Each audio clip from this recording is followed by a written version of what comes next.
Good afternoon. I am Hannah Causseaux, a local emergency room nurse and wife to a Liberty County High School teacher. I just want to thank you for taking time out of your busy schedules to sit down and have a roundtable discussion with me today about an issue that is very important to me. It is an issue that is plaguing the youth of our community, and that is teenage vaping. As school district personnel, as students and concerned parents, and as law enforcement, we are all vital stakeholders in this important issue. So I thank you for taking time to talk about it today, and can we just start this conversation off by introducing ourselves? Yes, ma'am. Hey, my name is Captain Smith of the SRO Department for Liberty County. And I'm Haley Sumner. I'm a parent of a student that goes here to Liberty County High School, and I'll let him introduce himself. My name is Reese, and I'm in 10th grade. And I'm Heather Paramore. I am the superintendent of Liberty County Schools. Thank you. Again, I appreciate your time discussing this important issue and hopefully some potential solutions to this problem today. Vaping is a very real problem in Liberty County. And as you probably know, it was first marketed, e-cigarettes were marketed back in 2007 as a safe alternative to cigarettes. However, in recent years, these e-cigarette companies have targeted a much younger audience. They have marketed the product as hip and cool so that young people want to take part in it. So as a result, statistics have shown a drastic increase in teenage vaping rates.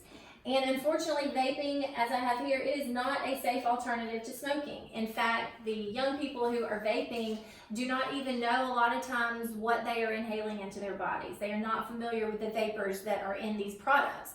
So as a result, healthcare providers have seen an increase in lung injury related to vaping. And vaping leads to this lung injury.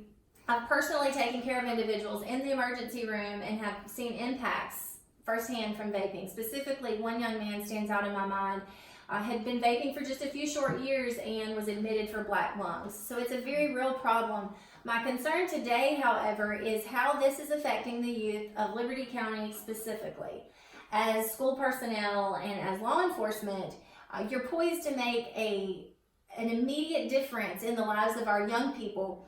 Statistics can seem daunting when you open up the internet browser and you see these articles about how vaping affects our young people. It can be overwhelming, but if we sit down in small groups like this and we have discussions, meaningful discussions on solutions at the local level, we can implement immediate changes and see the decrease in rates of vaping in our teenagers. So today, I am asking for your help on implementing two specific solutions as a start.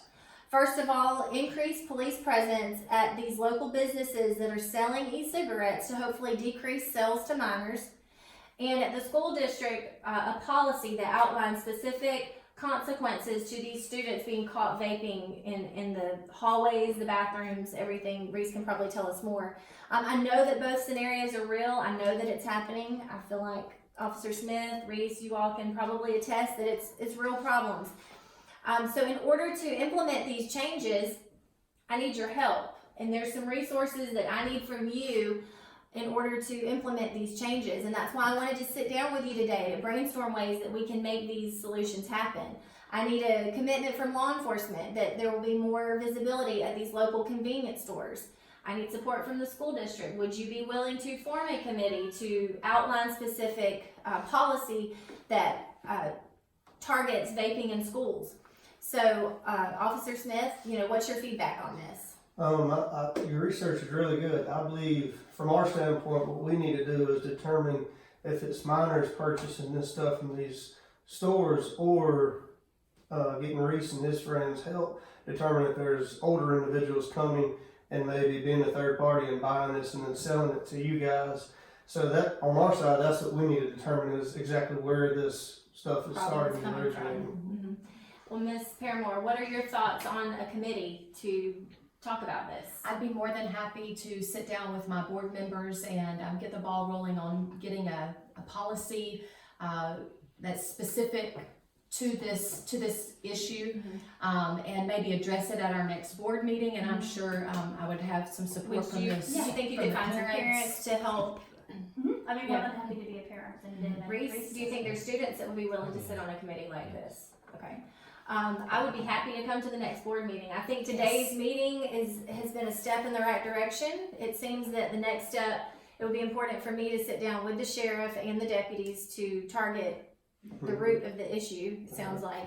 And then if I attend the next board meeting, we can hopefully nominate a committee to further draft policy. And I'm happy to share statistics from my research, but for right now, I think that's probably a good place to stop. And I just want to thank you for your time. I know that you're all busy, so thank you. That's fine. Thank you.